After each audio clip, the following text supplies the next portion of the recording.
جو نماز تم پڑھتے ہو، اب نماز کون سی پڑھیں؟ نماز حقیقت میں کون سی نماز ہے؟ قرآن کہتا ہے قد افلح المؤمنون الذین هم فی صلاتہم خاشعون، وہ بندے کامیاب ہو گئے جو اپنی نمازوں میں گڑ گڑاتے ہیں۔ اب بس اسی پر بات ختم ہوگی۔ نماز تو ہم پڑھ رہے ہیں، لیکن نماز پڑھیں کیسے؟ کون سی نماز پڑھیں؟ رسول اللہ نے جیسی پڑھی ہے ان کے مطابق، ان کے طریقے کے مطابق پڑھیں۔ اولیاء اللہ نے، صحابہ نے جیسی پڑھی ویسے پڑھے۔ دیکھو اپنی نماز کیسی ہے۔ نماز میں ہاتھ اٹھایا، دل کے اندر غرور لایا، دل کے اندر تکبر کا سودا سمایا، دماغ کے اندر تکبر کا سودا سمایا کہ نماز کبھی کامیاب نہیں کر سکتی۔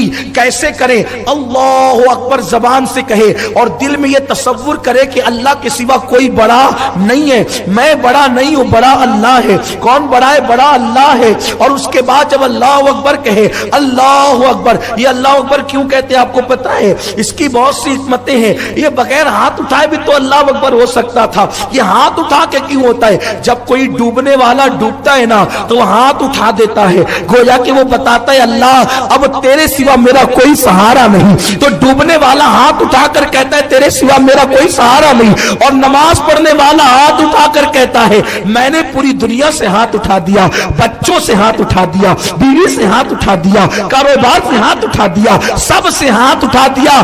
آج تیرے در پہ کھڑا تیرا مہمان بن کر صرف تو میرا ہے اور میں تیرا ہوں، بس یہی رشتہ ہے، باقی سارے رشتے اپنی جگہ ہے۔ میرے آقا علیہ السلام کے پیارے دیوانوں، کیسی نمازیں پڑھی جاتی تھی؟ نمازوں میں گڑ گڑانے کا حکم ہے، اللہ کے خوف سے رونے کا حکم ہے۔ جب سورہ فاتحہ پڑھو الحمدللہ رب العالمین تو تصور کرو رب العالمین کی شان کیا ہے، الرحمن الرحیم، تصور کرو وہ رحمان اور رحیم کی شان کیا ہے۔ اللہ و ایاک نعبد و ایاک نستعین، ہم تجھی کو پوچھتے، تیری عبادت کرتے ہیں اور مدد بھی تجھی سے طلب کرتے ہیں۔ تصور کرو کہ اس کی شان کیا ہے، عطا کی، اس کی سخا کی شان کیا ہے۔ آئیے اللہ اکبر، اپنی نماز تو مسجد کی ڈیزائن دیکھنے میں ختم ہو جاتی ہے، کون کیا کر رہا ہے، کس کی انگلی لگی ہے پیٹ زمین سے، انگلیوں کے پیٹ کس کے زمین سے لگے، کس کے اٹھے ہوئے، امام صاحب کیا کر رہے ہیں، بازو والا کیا کر رہا ہے، پیچھے والا کیا کر رہا ہے، یہ اپنی نماز کا حال ہے۔ لیکن سنیے بہت پیاری سی بات آئی یاد۔ ایک بہت بڑے بزرگ آج سے 900 سال پہلے، ان کا نام ہے امام محمد ابن محمد الغزالی۔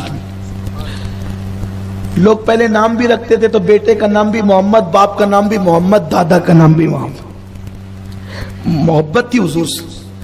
ان کے دادا کا نام بھی محمد، ان کے ابا کا اور ان کا خود کا نام بھی محمد ہے۔ آج تو نیا نام چاہیے، یہ بھی مغربی تہذیب ہے، نیا نام چاہیے، کچھ نہیں، پرانے کی طرف آئی، پیچھے آئی۔ دنیا میں کوئی نام اتنا خوبصورت نہیں ہے جتنا نام محمد خوبصورت ہے۔ یہ وہ نام ہے جس کو اللہ نے آسمانوں پہ لکھا، جس کو اللہ نے عرش پہ لکھا، جس کو جنت کے دروازے پہ لکھا، جس کو حوروں کی پتلیوں پہ لکھا، حوروں کی پیشانیوں پہ لکھا۔ یہ وہ نام ہے کہ آدم جس کو لیتے ہیں تو ان کی توبہ قبول ہوتی ہے۔ یہ بار بار میں تقریروں میں کہتا رہتا ہوں اور کہتا رہوں گا، اس لیے کہ اس کے بغیر نہ اپنی بندگی ہے نہ اپنی زندگی ہے۔ جب تک نام محمد نہیں آئے تو ایمان مکمل نہیں ہوتا۔ اور پھر یہ نام لینے کے قابل زبان ہے نہیں، ان کا کرم ہے کہ زبان پہ آ جاتا ہے۔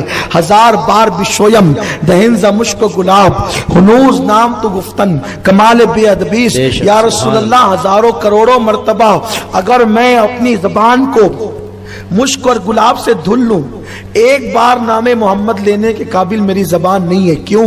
اس لیے کہ عرش کانپتا ہے اور اللہ نام دیکھو اپنا بھی تو لکھ سکتا ہے۔ توجہ آپ کی، عرش کانپ رہا تھا بننے کے بعد، اللہ چاہتا تو اپنا نام لکھتا، اس کے نام سے بڑا کس کا نام ہے؟ لیکن سنیے، اللہ کے نام میں جلال بھی ہے اور جمال بھی ہے۔ جہاں خوف ہو تو پھر وہاں جلال کی ذکر نہیں کیا جاتا، تو اللہ نے کس کا نام لکھا؟ نام لکھا محبوب کا، محمد۔ اللہ سبحان اللہ سبحان۔ عرش رک گیا، ٹھہر گیا عرش۔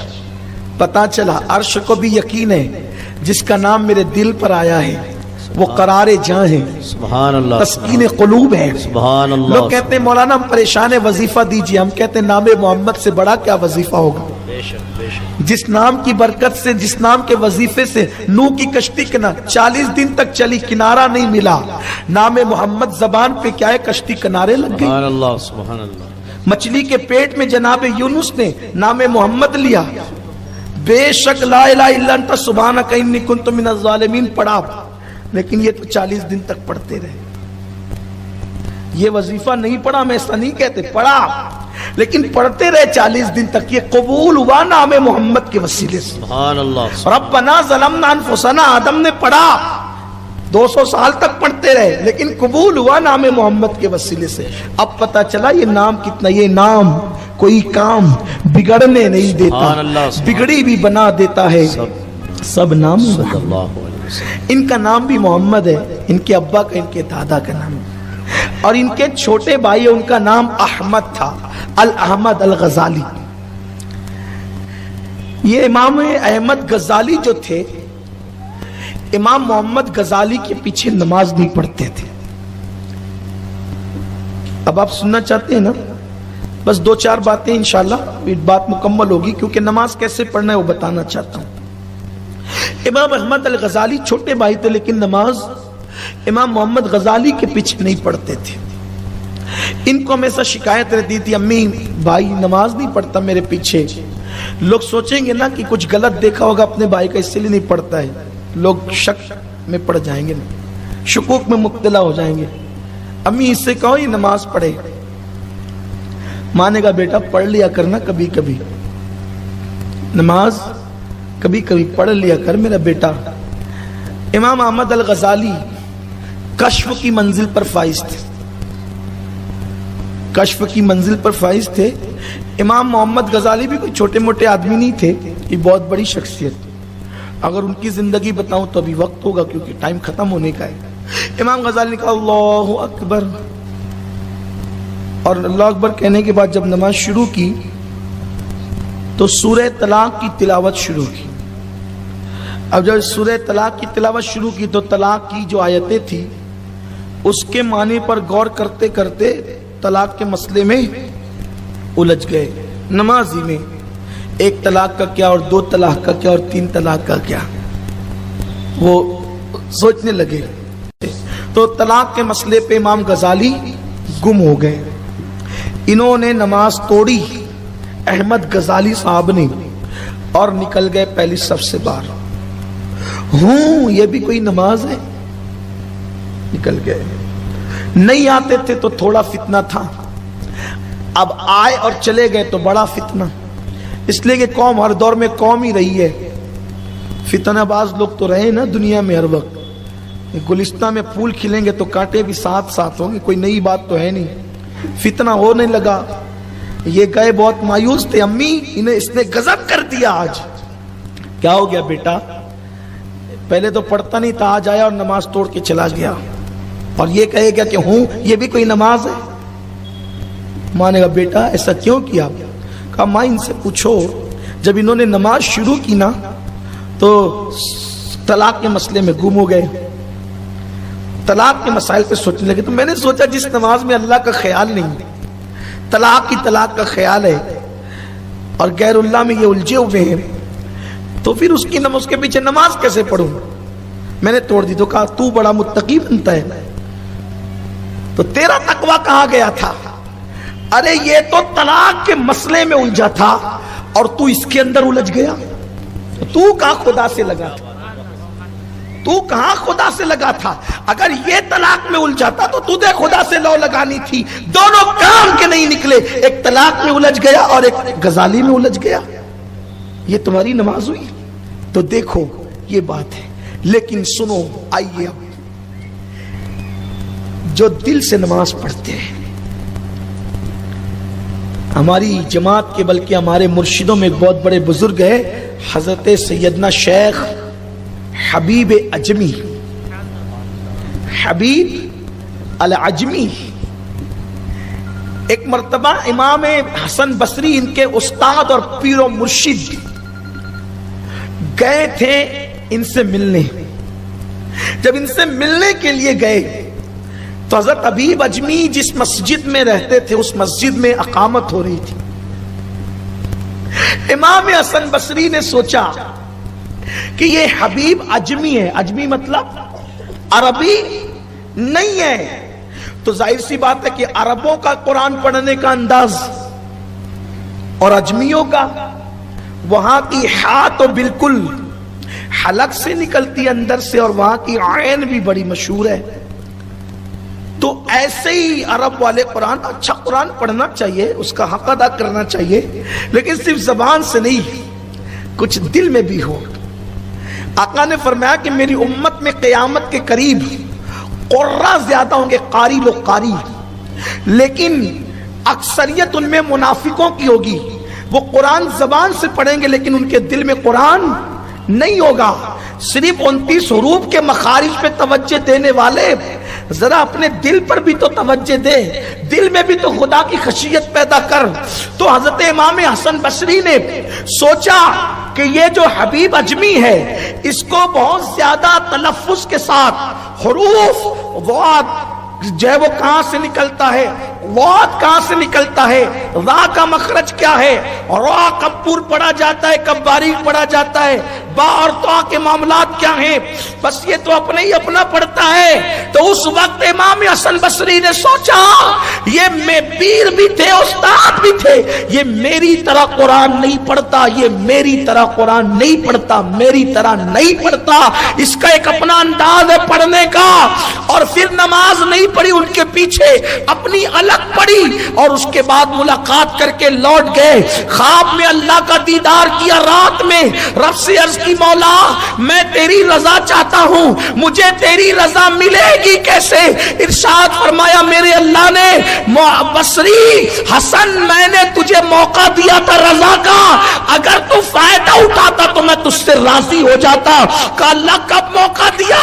ارشاد فرمایا مغرب کی نماز اگر تو حبیب اجمی کے پیچھے پڑھ لیتا تو میں تیری ساری زندگی کی نمازوں کو اس ایک نماز کے صدقے میں قبول کر لیتا اور تجھ سے راضی ہو جاتا. عرض کی مولا آخر اس کی نماز کی خصوصیت کیا ہے؟ ارشاد ہوا اوروں نے زبان درست کیا ہے، اس اجمی نے اپنے دل کو درست کر دیا ہے. اس لیے اگر تو اس کے پیچھے ایک نماز پڑھتا تو میں ساری نمازیں. سبحان اللہ، سبحان اللہ، نماز دل. سبحان اللہ، سبحان اللہ. اللہ کے رسول علیہ السلام جب نماز پڑھتے تھے ام المومنین فرماتی ہیں حضور کے دل سے، سینے سے ایسی آواز آتی کھت کھت کھت، جیسے ہانڈی کو چولہے پہ رکھنے کے بعد سالن پکنے کے بعد کیسے کھت کھت کی آواز آتی ہے، ایسے آواز آتی تھی اللہ کے خوف کی وجہ سے. ابراہیم علیہ السلام جب نماز پڑھتے تھے 1 میل دور تک آپ کے سینے سے جو آواز نکلتی تھی نا اللہ کے خوف سے، وہ سنی جاتی تھی. 1 میل دور تک وہ آواز سنی جاتی تھی. اور نمازوں میں گڑ گڑاتے تھے. نمازوں میں، آج نمازوں میں رونا ہی نہیں ہے. لوگ کیا کہیں گے؟ منہ بگڑے گا تو لوگ کیا کہیں گے؟ ارے لوگ کیا، تو خدا کے سامنے کھڑا ہے. ایک حدیث سناؤں آپ کو بہت پیاری. جب تم نماز پڑھتے ہو تو کیا ہوتا ہے پتہ ہے؟ اللہ تمہیں دولہا بناتا ہے.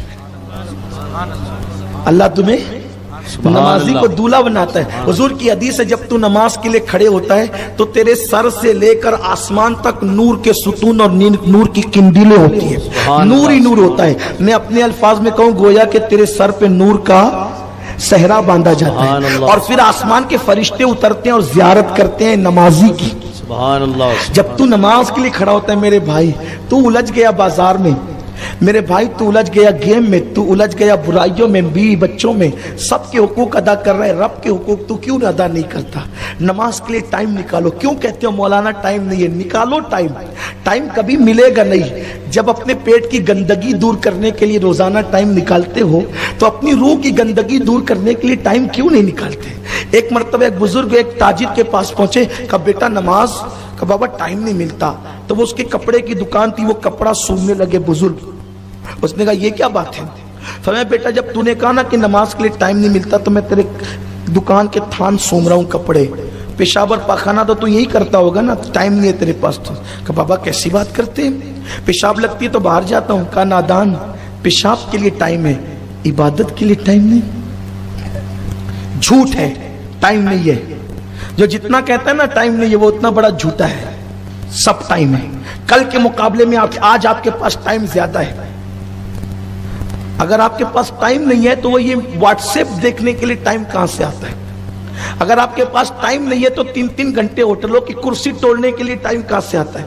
اگر آپ کے پاس ٹائم نہیں تو پورا اخبار چاٹ جاتے ہو، ٹائم کہاں سے آتا ہے؟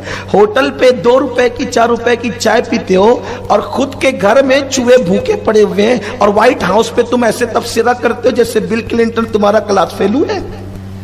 یہ کیا بات ہوئی؟ حیرت ہے۔ اپنے مذہب پر تبصرہ کر، اپنے گھر پہ تبصرہ کر، اپنی قوم کے مستقبل پہ تبصرہ کر۔ کیا اونچی اڑان ہو گئی ہے لوگوں کی، زمین کے پیروں کے نیچے کی زمین کے حقائق نہیں پتا، اور آپ جو ہے وہ امریکہ اور برطانیہ کے حالات پہ تفسیر ایسے کرتے ہیں جیسے آپ کے کان میں کوئی کہہ گیا ہے۔ اتنے بڑے بڑے منصوبے۔ یاد رکھیں، اپنا وقت ضائع مت کیجئے، ٹائم بہت دیا اللہ نے، عبادت کرو، وقت نکالو۔ آقا علیہ السلام فرماتے ہیں کہ نور ہی نور ہوتا ہے اور فرشتے زیارت کرنے آتے ہیں۔ کتنا محترم ہو جاتا ہے انسان جب وہ مسجد میں آتا ہے تو اللہ کا مہمان ہوتا ہے اور اس کی زیارت فرشتے کرتے ہیں۔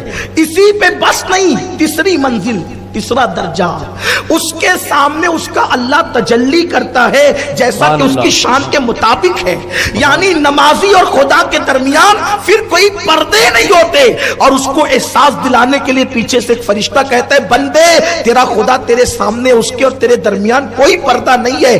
اگر تو اس کیفیت کو جان لے، اس کی لذت کو محسوس کر لے، تو تو زندگی بھر کبھی سلام ہی نہ پھیرے، اور اسی حالت میں تو دنیا سے جانا پسند کرے۔